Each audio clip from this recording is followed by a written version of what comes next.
அன்பர்களே, நண்பர்களே, உங்கள் பாலுவின் இனிய காலை வணக்கம். இன்று 20/3/2024, அதாவது பங்குனி மாதம் 7ஆம் தேதி புதன்கிழமை. திதி இன்றைக்கி ஏகாதேசி திதி. அதே மாதிரி நட்சத்திரம் பூச நட்சத்திரம். ராகு காலம் காலையில் மத்தியானம் 12லேருந்து 1:30 மணி வரைக்கும். யமகண்டம் காலையில் 7லேருந்து 9 வரைக்கும். நல்ல நேரம் காலையில் 9:30 to 10, சாயங்காலம் 6:30லேருந்து 7:30 வரை. இன்றைக்கி சந்திராஷ்டமம் நடக்குது தனுசு ராசிக்காரங்களுக்கு. அதே மாதிரி நீங்கள் போடக்கூடிய கலர் பச்சை, போடக்கூடாதது சிவப்பு, சாப்பிட்றது கீரை சம்மந்தப்பட்டது சாப்பிட நன்று. நண்பர்களே, இந்த ஜோதிடத்தை பற்றிய குறிப்புகளில் இன்றும் கூட மிதுன ராசியை பற்றி பார்க்கலாம். இந்த மிதுனத்தில் பிறந்தவங்க நீண்ட இந்த கை கால்கள் கொஞ்சம் ஒல்லியான உடம்பு உடையவங்க. ஆமாம், இவங்க எப்படின்னு கேட்டிங்கன்னா கண் ரொம்ப ஷார்ப்பாக துருதுருன்னு இருந்துக்கிட்டு இருக்கும். இவங்க என்னென்னா ஒரே ஒரு நெகட்டிவ் என்னென்னா ஒன்று நினைப்பாங்க, வேறொரு முடிவுக்கு வந்துடுவாங்க.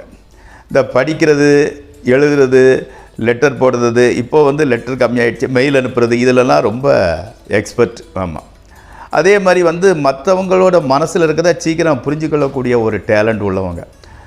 மற்றவங்களோட சிலர் யாரோட சேர்ந்து வேலை செய்ய மாட்டாங்க, இவன் மற்றவங்களோட சேர்ந்து வேலை பார்ப்பாங்க. அந்த டேலண்ட் இருக்குது. மற்றவங்களுக்கு சேர்ந்து அவங்களுக்கு அட்வைஸு கொடுத்து அப்படி பண்ணி இப்படி பண்ணி புத்திமதி சொல்லி அவங்கள வேலையில் ஜெயிக்க வைப்பாங்க. ஓகே, இவங்க செய்கிற தொழிலில் சிரத்தை எடுத்துக்காமல் ஃப்ளாப் ஆகிடுவாங்க. இவங்களோட தொழிலே அதுதான். அதே மாதிரி இவங்களுக்கு எப்படின்னா ஸ்பெக்குலேஷனில் ரொம்ப இன்ட்ரெஸ்ட்டு ஜாஸ்தி. அதே மாதிரி அந்த ட்ரேடிங் சம்மந்தப்பட்ட விஷயத்தில் மற்றவங்களுக்கு அட்வைஸு சொல்லுவாங்க. இவங்க அட்வைஸை ஃபாலோ பண்ணி ஜெயிச்சிருவாங்க. இவங்க சொந்தமாக செய்யும்போது ஃப்ளாப் ஆகிடுவாங்க. ஸோ இவரோட ஆலோசனை எல்லாம் மற்றவங்களோட வெற்றிக்கு அதிக அளவில் பயன்படுகிறது. ஓகே, இவங்க எப்படின்னா ரெட்டை எண்ணம்னு சொல்லுவாங்க, ரெட்டை எண்ணம் கொண்டவங்க. அதே மாதிரி ஒரு வேலையை ஒத்துக்கிடுவாங்க, அதை முடிக்கிறதுக்குள்ளேயே இன்னொரு வேலையை எடுத்துக்கிடுவாங்க. அந்த மாதிரி இவங்களுக்கு எப்படின்னா எந்த விதமான ஒரு ரூல்ஸ் அண்ட் ரெகுலேஷன்லாம் கிடையாது. இவங்க வச்சுக்கிட்ட தான் ரூல்ஸ் அப்படிங்கிற மாதிரி நினைக்கக்கூடியவங்க. ஆமாம், பல மொழி, அதாவது லாங்குவேஜ் நிறைய மொழிகள் பேசக்கூடிய சாமர்த்தியம் உள்ளவங்க. மெமரி பவர் நல்லா இருந்துக்கிட்டு இருக்குது. ஆமாம், அதே மாதிரி எல்லா விஷயங்களும் சீக்கிரம் கேப்சர் பண்ணக்கூடியது, அதாவது கற்றுக்கக்கூடிய ஒரு சாமர்த்தியம் உடையவங்க. அதே மாதிரி புதனே அறிவுக்கு உண்டானது இல்லையா, அதனால் ரொம்ப டேலண்டானவங்க தான். ஓகே, இப்பொழுது இதை ஓரளவு தெரிஞ்சுக்கிட்டோம். இதை நீங்கள் ஞாபகத்தில் வச்சுக்கோங்க. இப்பொழுது 12 ராசிகளுக்கு உண்டான பலன்களுக்குள் செல்வோம். இந்த 12 ராசிகளுக்கு உண்டான பலன் நிகழ்ச்சி உங்களுக்கு பிடித்தமானதாக இருந்தால் சப்ஸ்கிரைப் பண்ணுங்கள். ஓகே, மேச ராசியை பற்றி பார்ப்போம். மேச ராசிக்கு இன்றைக்கி என்னென்னா மனசு ரொம்ப அமைதியாக இருந்துக்கிட்டு இருக்குது. அம்மாவோட ஹெல்த்து கூட நல்லா இருந்துக்கிட்டு இருக்குது. ஆமாம், அதே மாதிரி எப்படின்னா நண்பர்கள் எப்பவும் உங்கள் கூடயே தான் இருந்துக்கிட்டு இருக்கிறாங்க. அதாவது நீங்கள் நல்லா பேசுகிறீங்க, நல்லா செய்கிறீங்க, அதனால் உங்களை சுற்றி இருந்துக்கிட்டு இருக்கு. ஆமாம், அதே மாதிரி அந்த ஃபைனான்ஸ் ஸ்டேட்டஸ், தேவையான அளவு ஃபைனான்ஸ் ஸ்டேட்டஸ் நல்லா தான் வந்துக்கிட்டு இருக்குது. ஆமாம், அதே மாதிரி எதிர்காலத்தை பற்றி தான் உங்களுக்கு கவலையாக இருந்துக்கிட்டு என்ன பண்ணுறது ஏது பண்ணுறதுன்னு சொல்லுறது யோசனை பண்ணிக்கிட்டு இருக்கிறேங்க. எந்த விதமான முடிவுக்கும் வர முடியவில்லை. ஓகே, ரிஷபராசி செய்யும் வேலையை கரெக்டாக செய்து முடிச்சிடுறீங்க. ஆமாம், முடியாத வேலையை கூட மீண்டும் மீண்டும் முயற்சி பண்ணி கரெக்டாக செஞ்சு முடிச்சிடுறீங்க. ஆனால் அதற்கேற்ற பலன்கள் தான் சரியாக கிடைக்க மாட்டேங்குது. வேறு சில வழியில் தேவையான பணம் சேருது. மனைவி செய்யக்கூடிய தொழில் நன்றாகவே நடக்கிறது. அடுத்து மிதுன ராசி. மிதுன ராசிக்கு சிமெண்ட்டு, கன்ஸ்ட்ரக்ஷனு, லிக்கர், ஃபர்னிச்சர் இந்த மாதிரி துறையில் உள்ளவங்களுக்கு நல்ல லாபம் கிடைக்கிறது. அதே மாதிரி அந்த சொல்லுவாங்க இல்லையா, கொல்லந்தெருவில் ஊசி விற்கிறாருன்னு சொல்லிட்டு, அந்த அளவுக்கு அந்த கொல்லந்தெருவிலேயே ஊசி விற்கக்கூடிய அளவுக்கு பேச்சு சாமர்த்தியம் உள்ளவங்க நீங்கள் மார்க்கெட்டிங் துறையில் நுழைஞ்சிங்கன்னா பெரிய அச்சீவ்மெண்ட், பெரிய சாதனைகள் செய்வீங்க. ஆமாம், அதே சமயத்தில் குடும்ப வாழ்க்கை சுமூகமாகவே போகிறது. பணவரவு கூட நல்லா வந்துக்கிட்டு இருக்குது. அடுத்து கடகராசி. இப்போது வளர்ப்புற காலம் இல்லையா, அதனால் கொஞ்சம் ஆக்டிவாகவே இருந்துக்கிட்டு இருக்கிறீங்க. வெளிநாட்டுக்கு செல்லுங்கிற உங்கள் எண்ணம் வந்து நிறைவேறும் சமயம் வந்துக்கிட்டு இருக்குது. கணவன் மனைவி உறவில் மாத்திரம் சிறு பிரச்சனைகள், அது எப்போவுமே பாதி நாள் இந்த கடகராசிக்காரங்களுக்கு அந்த பிரச்சனை இப்போதைக்கு வந்துக்கிட்டு தான் இருக்குது. அதுக்கு அஷ்டம சனி கூட ஒரு காரணம். அதாவது அஷ்டம சனிங்கிறவர் வந்து குடும்ப வீட்டை பார்க்கறதுனால குடும்பத்தில் குழப்பங்கள் வந்துக்கிட்டு இருக்குது. அதே மாதிரி வந்து குழந்தை பாக்கியம் கூட கொஞ்சம் தாமதமாக ஆகிக்கிட்டு இருந்துக்கிட்டு இருக்குது. அடுத்து வந்து சிம்ம ராசி. பெரும்பாலும் வந்து இந்த கொசுக்கடி, பூச்சி தொல்லை, இந்த போன்றப்பட்ட பிரச்சனைகள் வந்துக்கிட்டு இருக்குது. ஆமாம், கொஞ்சம் அலைச்சல் கூட இன்றைக்கி கொஞ்சம் ஜாஸ்தி தான் இருந்துக்கிட்டு இருக்கிறீங்க. வெளியே தான் சாப்பிட்றது கூட வெளியே தான் சாப்பிட வேண்டிய சூழ்நிலை வருது, வீட்டுக்கு வர முடியறதில்லை. ஆமாம், ட்ரேடிங்கில் வந்து அவ்வளவு பெரிய அளவு லாபத்தை சம்பாதிக்கிறதுக்கு உண்டான வாய்ப்பு இல்லை.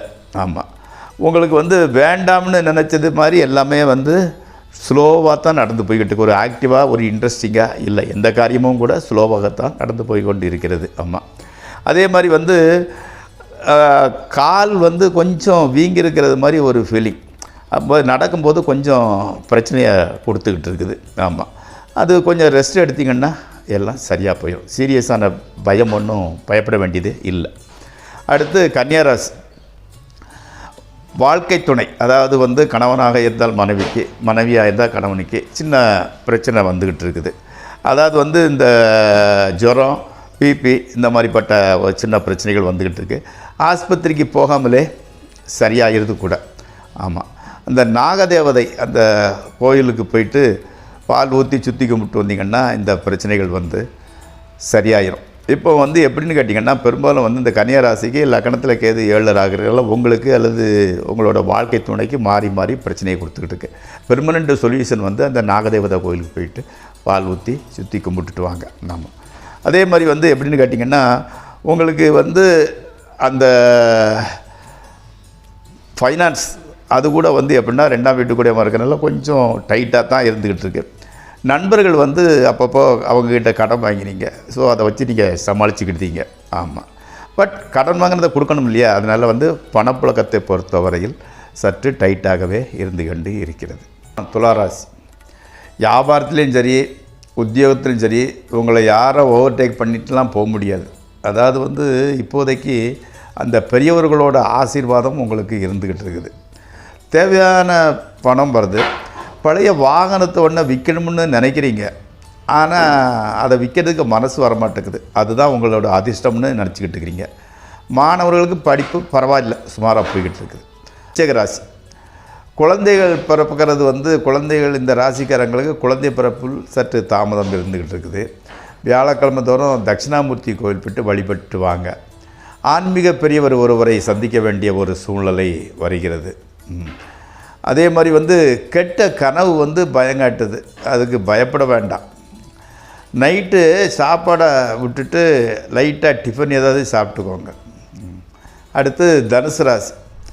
தனுசு ராசியில் வீட்டில் வந்து எலக்ட்ரிக்கல் சம்மந்தப்பட்டது அல்லது ப்ளம்பிங் சம்மந்தப்பட்ட சின்ன வேலை, அதனால் வந்து உங்களுக்கு டென்ஷன் இருந்துக்கிட்டு இருக்குது. குழந்தைகளை வந்து ஸ்கூலுக்கு நீங்களே அழைச்சிட்டு போகிறீங்க. தொழில் செட் ஆகிடுச்சு, அதனால் அதில் பெரிய அப் அண்ட் டவுன்லாம் வர்றதில்லை. சாதிக்கணுங்கக்கூடிய வெறி வந்து கொஞ்சம் கம்மியாயிடுச்சு. ஏன்னா அந்த வாழ்க்கைக்கு ரொட்டீன் வாழ்க்கையை பழகிட்டீங்க, அந்த ஃபயருங்கிறது உங்களுக்கு இல்லாமல் போயிடுச்சு. அடுத்து மகர ராசி. இளைய சகோதரம், அதாவது தங்கச்சி அல்லது தம்பிக்கு புதிய வேலை அல்லது தொழில் செட் ஆகிடுச்சு. ஆமாம், இப்போது தான் கொஞ்சம் ரிலாக்ஸாக இருந்துட்டு உங்கள் லவ்வரை போய் சந்திக்க போகிறீங்க. ஆமாம், அதே மாதிரி வந்து ஃபைனான்ஸ் ஒன்றும் பிரச்சனை கிடையாது. வீட்டில் சின்ன சின்ன குழப்பங்கள் வந்துக்கிட்டே தான் இருக்கும். அதை பற்றி குறிப்பிட்டு சொல்லும்படியாக ஒன்றும் நெகட்டிவ் இல்லை, ஓரளவு சந்தோஷமாக தான் போய்கிட்டு இருக்குது. அடுத்து கும்பராசி.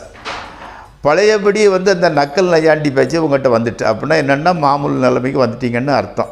ஆமாம், குழந்தைகளை வந்து அதாவது மியூசிக்கு, ஸ்விம்மிங்கு, டான்ஸு இந்த மாதிரி எக்ஸ்ட்ரா உள்ள வந்து சேர்த்து விடுறீங்க.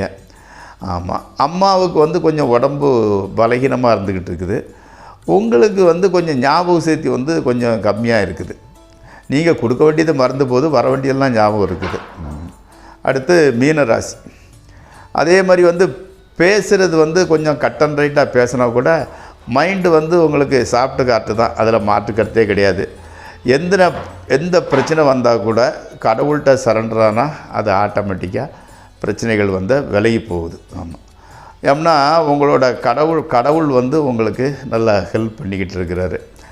பழைய சரித்திர நிகழ்ச்சிகளை பற்றி ஆசைப்படுறது, பெரிய ஹிஸ்டாரிக்கல் நாவலை படிக்கிறது, பழைய ஹிஸ்ட்ரி புக்கை இந்த மாதிரி பழைய நிகழ்ச்சிகளை பற்றி நேரம் செலவழித்தால் அந்த லக்னத்தில் ராகு இருக்கிறதுக்கு உண்டான ஒரு நெகட்டிவ் உங்களுக்கு போயிடுது. அதனால் உங்களுக்கு இந்த பழைய புக்குகளை படிக்கிற மாதிரி பலனுள்ள வழியில் உங்கள் நேரத்தை செலவு செய்து கொள்ளுங்கள்.